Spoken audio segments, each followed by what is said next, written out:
Olá, boa noite a todos. Mais uma vez, um prazer estarmos juntos para uma palestra online da nossa Casa Espírita Aprendizes do Evangelho. Sejamos todos envolvidos na paz, no amor do nosso Mestre Jesus.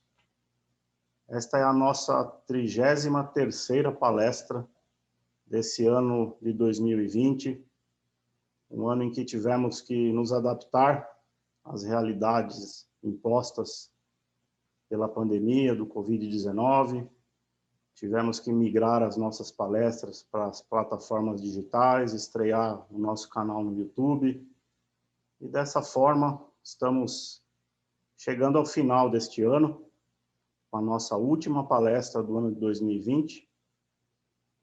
A próxima semana é véspera de Natal, não teremos palestra, e na outra semana, véspera de Ano Novo, também não teremos palestra. Então, esta aqui vai ser a palestra de encerramento desse nosso ano de 2020.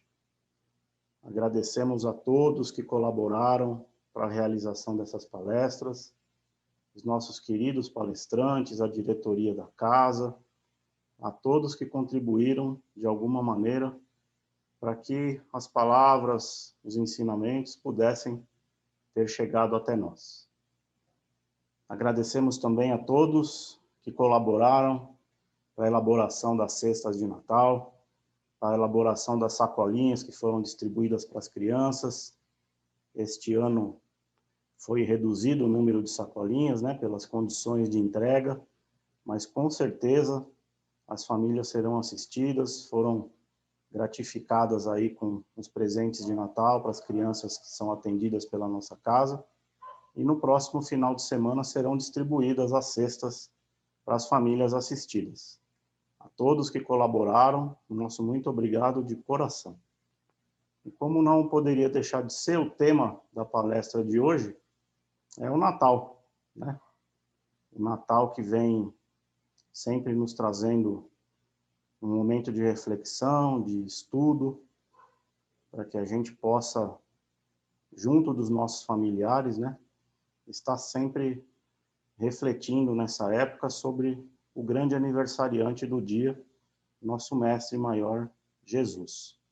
Mas antes de tocarmos nesse assunto, vamos entender um pouquinho, como se originou a comemoração do Natal, O Natal, a palavra Natal, ela deriva do latim nativitatus, que quer dizer nascimento.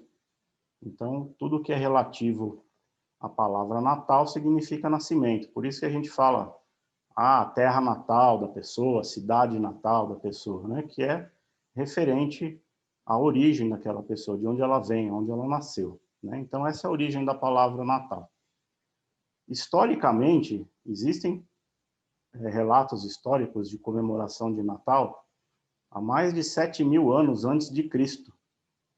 Então, se nós somarmos esses 7.000 antes de Cristo com os 2.000 que já se passaram depois, temos registros de festas de Natal há mais de 9.000 anos. Só que, na Antiguidade, os povos antigos comemoravam o Natal para celebrar uma outra festividade, que era a festividade do Sol. A civilização, como conhecemos hoje, a civilização atual, ela é derivada dos povos nórdicos, das culturas que habitavam o polo norte do nosso planeta. Então, no dia 20 e 21 de dezembro, atualmente, é o solstício de inverno no Polo Norte. Aqui, para nós, no Polo Sul, é o solstício de verão. É o início do verão. O dia mais longo do ano e a noite mais curta. E já no hemisfério norte, é o contrário. É o dia mais curto do ano e a noite mais longa. Mas a partir desta noite, do solstício de inverno, os dias vão gradativamente aumentando a sua durabilidade e as noites vão diminuindo. Então, eles festejavam justamente nesse solstício de inverno, o fim das trevas. Era o início da festa do sol. Então, nós temos relatos aqui, desde a Mesopotâmia, A Mesopotâmia tinha uma festa na antiguidade que durava 12 dias. Era uma comilança, uma bebedeira, todo mundo festejando por 12 dias o fim das trevas, o nascimento da Era do Sol. Naquela época não se media o ano como a gente mede com o nosso calendário, né? Então era regido realmente pelas estrelas, pelo sol. Então essa festa do solstício acontecia desde a Mesopotâmia. No Egito, era a festa da passagem de Osíris para o mundo dos mortos. Os antigos egípcios também comemoravam. Na Grécia, havia o culto a Dionísio, que era o deus da vida e o deus do vinho. Na China, era comemorada a festa da harmonia, do Yin Yang, né, que até hoje domina aí as tradições chinesas. Então, naquela época, a China, com uma história muito antiga, já comemorava também essa data. Na Grã-Bretanha, há relatos de 3.100 anos antes de Cristo, no Monumento ao Sol, aquele monumento que hoje a gente conhece como Stonehenge, né, aquelas pedras no vale, que já eram feitas comemorações pelos povos da Grã-Bretanha antiga. E mais recentemente em Roma, na época de Jesus, era comemorado a festa de Mitra. Mitra era o deus da luz, né? Então, já nessa época era comemorado essa festa ao sol. Então, era uma festa pagã, que não tinha nenhuma ligação religiosa, mas os povos antigos já comemoravam essa festa da luz, a festa do sol. Com o surgimento do cristianismo, com a imposição da igreja, o crescimento da igreja católica, se viu a necessidade de transformar, né, essa festa pagã em uma festa religiosa, para que não se tivesse mais nenhum tipo de vínculo com a festa do sol, e sim com a festa de Jesus. Então, em 221 depois de Cristo, né, 221 anos após o nascimento de Jesus, foi estipulada essa data do nascimento de Jesus como sendo o dia do solstício de inverno. Naquela época era utilizado um outro calendário que não é o calendário gregoriano que nós usamos hoje, né? Era o calendário juliano. Para vocês terem uma ideia, o calendário gregoriano, que é o utilizado por nós hoje, ele só foi instituído no ano de 1520. Para vocês terem ideia, quando o Brasil foi descoberto, não era o calendário que nós usamos hoje, né? Era o calendário juliano. E foi feito um ajuste na troca de um calendário para o outro, né, de 4 dias. Por isso que hoje nós comemoramos o aniversário de Jesus no dia 25 e não no dia 21, quando é o início do nosso verão. Tá? Então, teve que haver esse ajuste aí na mudança dos calendários juliano, que era um calendário que foi instituído no ano 42 depois de Cristo, né? E durou até 1520. Então, foi um calendário bastante duradouro, mas que tinha alguns problemas aí com relação ao ano solar, né? Então, o calendário gregoriano, que é esse que nós usamos atualmente, compensou esses ajustes. E aí teve essa diferencinha que foi ajustada, por isso que nós comemoramos o Natal no dia 25 e não no dia 21. Qual a representação de assumir essa data como sendo a data do nascimento de Jesus, uma vez que a gente não tem nenhum relato histórico da data efetiva e real do nascimento de Jesus nos evangelhos, né? Nenhum dos evangelistas citou a data correta do nascimento de Jesus. Então a igreja adotou essa data. E qual é o símbolo, né? Jesus assumindo a forma de luz, essa luz que traz a salvação para a humanidade. Então, como já era a festa do sol, já era a festa da luz, nada mais correto do que Jesus sendo a luz do mundo, assumindo essa data na posição do cristianismo. Jesus, então, na instituição do Natal, nessa data do 25 de dezembro, né, a igreja instituiu a festa do Natalis Solis Invicti, que quer dizer o nascimento do sol invencível. Então ficou assim adotado oficialmente pela igreja no ano de 340 depois de Cristo, ou seja, no século IV, a comemoração do seu nascimento. E falando sobre o nascimento de Jesus, os relatos históricos desse evento são narrados nos evangelhos de Lucas e de Mateus, no Novo Testamento. Então, eles narram que tanto José como Maria, né, viviam em Nazaré, cidade da Galileia, E na ocasião em que Maria já estava grávida, o imperador César Augusto, que era o imperador romano da época, convocou um recenseamento para todos os moradores da região. Só que cada um teria que ser recenseado na sua cidade de origem, na sua cidade natal. E José, que era da linhagem de Davi, era da família do rei Davi, ele pertencia à cidade de Belém. Então, ele e sua esposa teriam que ir até Belém para ele poder fazer o seu recenseamento. E Maria, já com a gravidez avançada, acompanhou José, saíram de Nazaré e se encaminharam para Belém. Era um trajeto de aproximadamente 150 quilômetros. Levava 4 dias para fazer esse trajeto. E Maria, já em gravidez avançada, foi montada num burrico, né? E José, a maior parte do tempo, caminhando a pé, dia e noite, conseguindo pousada durante a noite nas estalagens que tinha pelo caminho, até que eles chegaram em Belém. Como havia esse recenseamento, tinha muita gente na cidade de Belém naquela ocasião. Não que eles não tivessem condições, mas eles procuraram hospedagem nas hospedarias de Belém e não conseguiram vaga, não havia nenhuma vaga disponível. Bateram a porta de famílias e não tinha ninguém em condições de acolhê-los. E uma pessoa, né, cedeu o estábulo que tinha no fundo das casas para que acomodasse o José e Maria naquela ocasião, naquela noite. E foi na noite que Maria pariu Jesus, o próprio José fez o parto de Maria, eles estavam sozinhos naquele estábulo. E foi assim o nascimento de Jesus, numa situação bastante humilde, bastante simples, né? Essa viagem, quando eles chegaram a Belém, durante a chegada deles, os anjos anunciaram para os pastores locais, né, através de mediunidade, a chegada do Salvador, né? Os pastores foram avisados do nascimento de Jesus. Eu vou até ler a passagem aqui para vocês, no Evangelho de Lucas, capítulo 2, versículos de 8 a 18.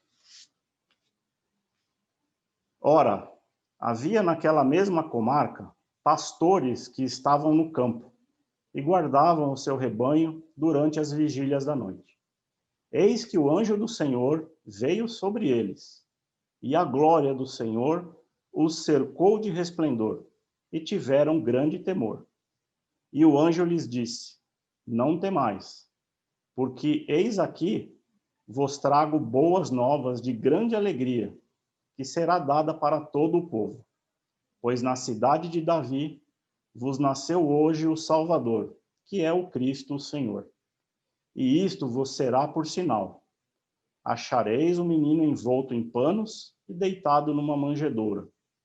E no mesmo instante apareceu com um anjo uma multidão dos exércitos celestiais, louvando a Deus e dizendo: Glória a Deus nas alturas, paz na terra, boa vontade para com os homens.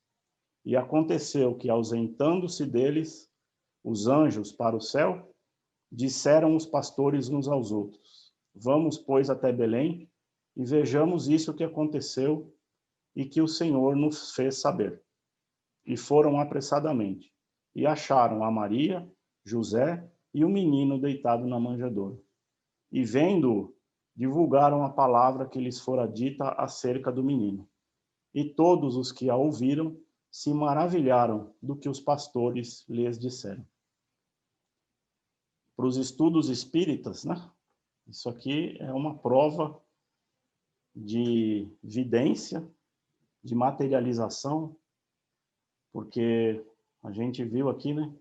Uma legião, um exército de espíritos se fez visto para validar a aparição do anjo perante os pastores e fazê-los crer que aquilo realmente deveria ser um fato verídico para que eles fossem realmente conferir.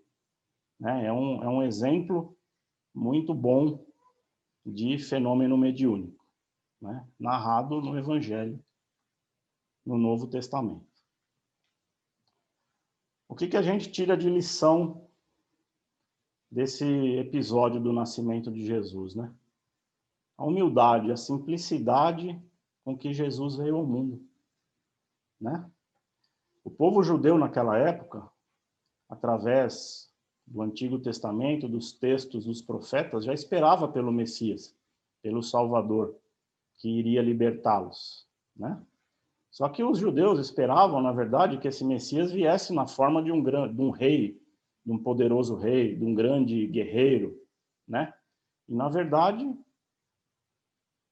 se revela na forma humilde de uma criança que nasce numa manjedoura, num coxo de estrebaria, né? Um coxo de comida de animal que for ali revestido com panos para que ele pudesse repousar naquele coxo. Olha a humildade da cena, o grande Messias, o grande Salvador da humanidade, chega no nosso planeta através de uma forma muito humilde e muito simples. E durante toda a sua vida foi assim. Um humilde carpinteiro que não deixou sequer uma linha escrita dos seus ensinamentos, das suas andanças pelo mundo. Jesus em si não deixou nada escrito. Tudo o que temos foi narrado por outras pessoas, e um bom tempo, inclusive, depois da sua morte.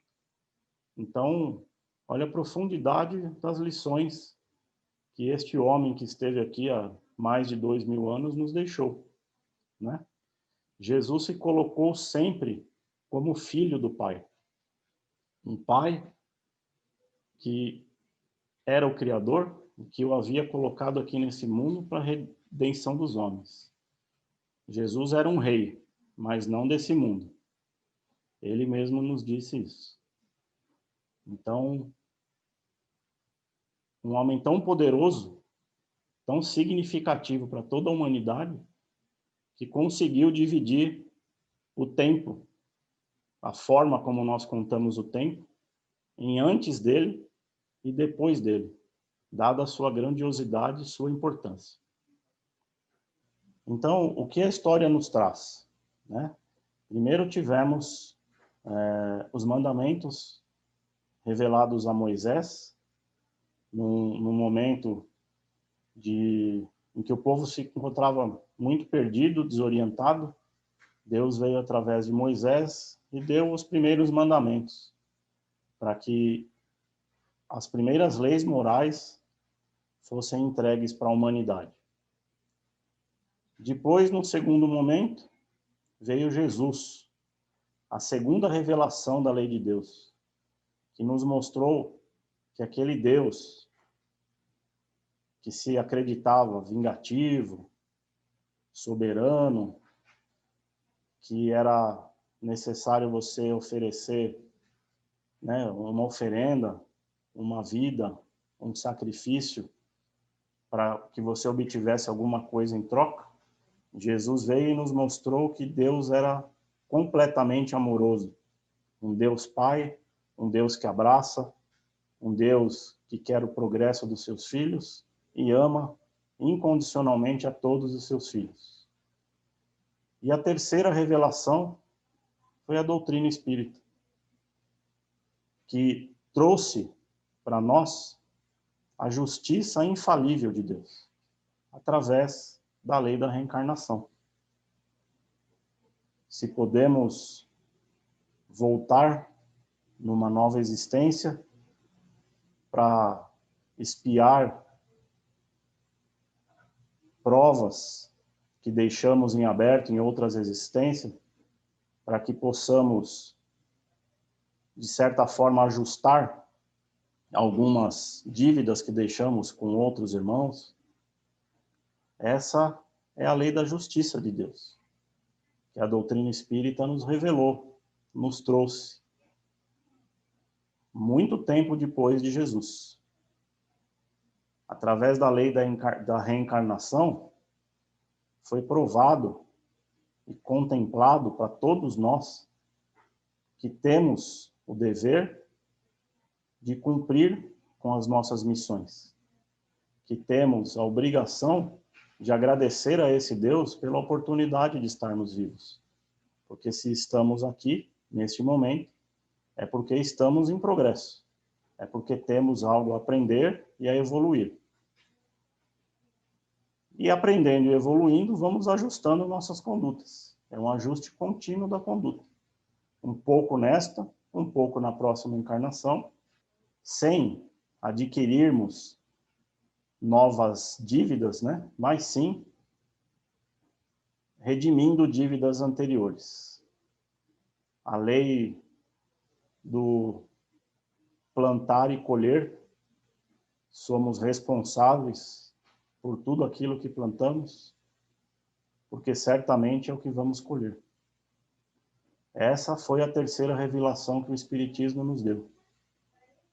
Então, dentro da visão espírita, o que significa o Natal? O Natal é o nascimento de Jesus, do Mestre Salvador. Mas é o nascimento de Jesus dentro de nós. Esse Jesus amoroso, bondoso, esse Jesus que nos trouxe todo o ensinamento da justiça divina, ele precisa nascer dentro de nós, nos nossos corações, nas nossas atitudes, no dia a dia. Não é no dia 25 de dezembro que Jesus nasce. Jesus nasce todos os dias quando nos pomos em marcha, encontramos nossos familiares, colegas de trabalho, amigos, inimigos, desafetos. É nesses momentos que temos que provar que somos cristãos, que temos, sim, Jesus renascendo em nosso coração. Nós somos, nesse momento de Natal, atingidos pela mensagem evangélica de Jesus, pela mensagem que ele deixou através das suas atitudes, dos seus atos, das suas ações, e não através do que foi escrito. Porque Jesus não deixou nada escrito para nós. Ele vivenciou o amor a Deus acima de tudo.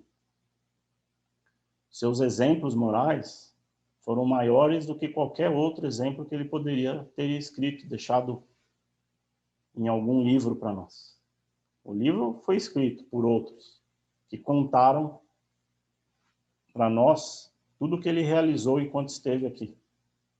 33 anos durante a sua existência no nosso planeta. O amor incondicional que Jesus nos mostrou, amar ao próximo como a ti mesmo, mesmo que esse próximo não seja o seu próximo, o seu familiar, aquele que te ama, e principalmente aquele que lhe é desafeto.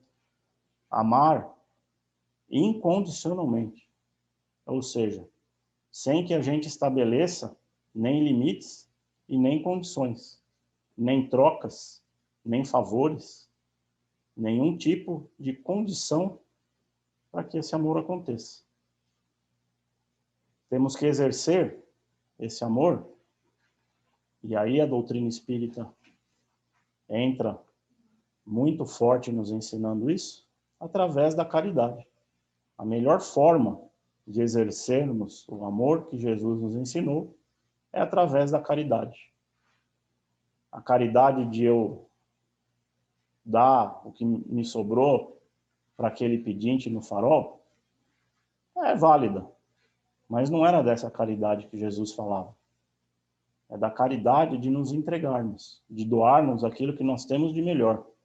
Seja o nosso tempo, seja uma palavra, seja um ensinamento, seja um ombro para que o outro se apoie. Aquilo que cada um tem de melhor para oferecer. A gente não consegue oferecer o que a gente não tem. Então, que possamos ofertar o que Deus nos deu, a cada um de nós, com amor, com entrega, sem esperar nada em troca. Foi isso que Jesus deixou nos seus ensinamentos para nós. E principalmente a benevolência do perdão. Que possamos saber perdoar a todo momento. Porque através do perdão que amamos, o maior amor que pode existir.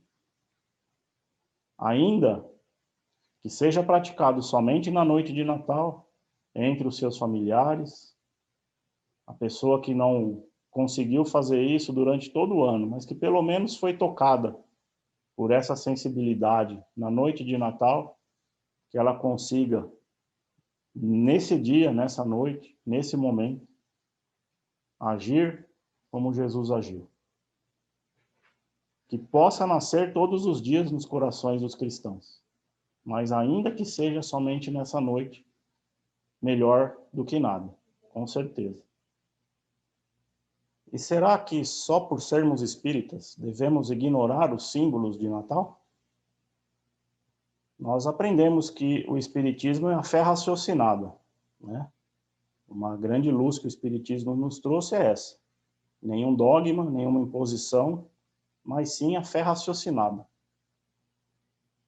Partindo do princípio que a gente raciocina para ter fé, o que representa a árvore de Natal? A árvore de Natal, tipicamente, é um pinheiro. Por que é um pinheiro? Porque o pinheiro representa a vida. Ele resiste ao inverno. Como eu já disse no início, né, as tradições do Natal são dos povos norte, do polo norte do planeta, né? E lá existem muitos pinheiros por serem regiões muito mais frias do que o hemisfério sul aqui do planeta. E o pinheiro, ele resiste ao Natal. É a árvore da vida. Ele resiste ao inverno. É a árvore da vida. Ele não queima as suas folhas durante o inverno. Então é o símbolo de que a vida continua mesmo nas situações mais adversas. A árvore de Natal é o espírito da fé. É o símbolo da esperança, de que não devemos desistir nunca. Ela foi instituída como símbolo do Natal já depois dos anos de 1500 por Martinho Lutero. Mas os povos antigos já utilizavam o pinheiro como símbolo da vida. E as luzes de Natal? As luzes que a gente coloca nas árvores hoje, aquelas lampadinhas que vêm da China, antigamente eram velas, né? O fogo é vida, a luz é Jesus. Já dissemos que Jesus veio para ser a luz do mundo. E o presépio, o que significa a montagem do presépio? É a montagem, a rememorização daquela cena de humildade, de como Jesus veio ao mundo. O rei humilde. Um homem tão importante que dividiu o nosso tempo em dois. E ainda assim, nasceu numa manjedoura, num coxo de uma estrebaria. O presépio foi a primeira vez que se tem registro histórico, século XIII. Sabe quem foi que fez? São Francisco de Assis. Por isso que o presépio tem tantos animais, né? São Francisco, padroeiro dos animais. Então foi ele primeiro relato histórico de ter montado um presépio, para relembrar a vinda de Jesus no planeta Terra. Aquela estrela que a gente coloca em cima da árvore, né? É o guia, a orientação, nos guia para Jesus. Representa a estrela que levou os 3 reis magos até Belém para acompanhar o nascimento de Jesus. Esses reis viajaram por 12 dias. Chegaram a Belém 6 dias depois do nascimento do Cristo já. E foi uma viagem longa, também cansativa. Então a estrela nos representa isso, o caminho que temos que seguir. E o presente de Natal? Será que é válido? Será que não é válido? É necessário dar presente de Natal para quem a gente quer, gosta, convive? Não é uma imposição, mas o que o presente significa? Que nós temos algo para dar para alguém. Não se deve fazer sacrifícios financeiros para se adquirir um presente para dar para alguém. Não precisa pagar 24 prestações para comprar um presente para alguém. Mas aquilo que nós temos de nós, de melhor, o que há em nós para dar para alguém. Esse é o verdadeiro presente que nós podemos dar. E muitas vezes não custa nada. Um abraço, um sorriso, uma ajuda para quem necessita. Esse é o verdadeiro presente. E a ceia de Natal? É importante? É necessário? Queremos confraternizar com nossos familiares, com nossos amigos, pessoas queridas. Então é muito válido, desde que a gente tenha consciência de compartilhar tudo que nós temos. Se alguém vier bater a sua porta pedindo um prato de comida, não temos que economizar e ajudar essa pessoa. É importante termos uma ceia para comemorarmos com aqueles que estamos convivendo nessa jornada. Sem desperdícios, sem perdas, sem grandes bebedeiras. Não é necessário isso. Mas a confraternização ela é sempre muito bem-vinda, porque é muito bom termos pessoas com as quais escolhemos essa nossa caminhada ao nosso lado. Então, o que se pede é moderação. Não é necessário nenhum tipo de extravagância para comemorar o aniversário de Jesus nessa data. E por fim, o Papai Noel. O que representa o Papai Noel no Natal? A história do Papai Noel é baseada em São Nicolau. São Nicolau viveu na Turquia. Ele nasceu em Patara por volta do ano 250 depois de Cristo e morreu no ano de 326 em Mira, também na Turquia. Nicolau era filho de nobres, seus pais eram abastados. Ele foi bispo ainda jovem em Mira, porque desde criança sempre foi notada uma dedicação evangélica em todas as suas atitudes. Desde muito novo, ele entrou para a igreja e se formou bispo, ainda muito novo. Demonstrou sempre muita superioridade moral e fé cristã. Ele chegou a ser preso, já depois de bispo, e foi condenado à morte, por não negar sua fé em Jesus Cristo. Ele só não foi morto porque no ano de 313 saiu o Edito de Milão, que proibiu que se executassem presos religiosos naquela época. Por isso que ele não foi morto por sua fé em Jesus. Ele auxiliava sempre crianças necessitadas na sua cidade. E foram dados vários milagres a ele. Ele teria ressuscitado 3 crianças, que já tinham sido consideradas mortas pelos médicos, e com oração ele trouxe de volta essas 3 crianças à vida. Tem uma história, que é a história mais contada dele, que lá na cidade de Mira, haviam 3 moças, filhas de um comerciante local, e elas chegando na idade de casamento, esse comerciante veio à falência. E naquela época ainda se utilizava o dote. O pai da noiva tinha que pagar o dote para que o pretendente a noivo levasse suas filhas. E ele, falido, não tinha condições de pagar esse dote. O que esse pai fez? Ofereceu as 3 filhas a um prostíbulo, porque como ele não tinha condições de pagar o dote das filhas, e elas eram muito bonitas, ele iria vendê-las a um prostíbulo.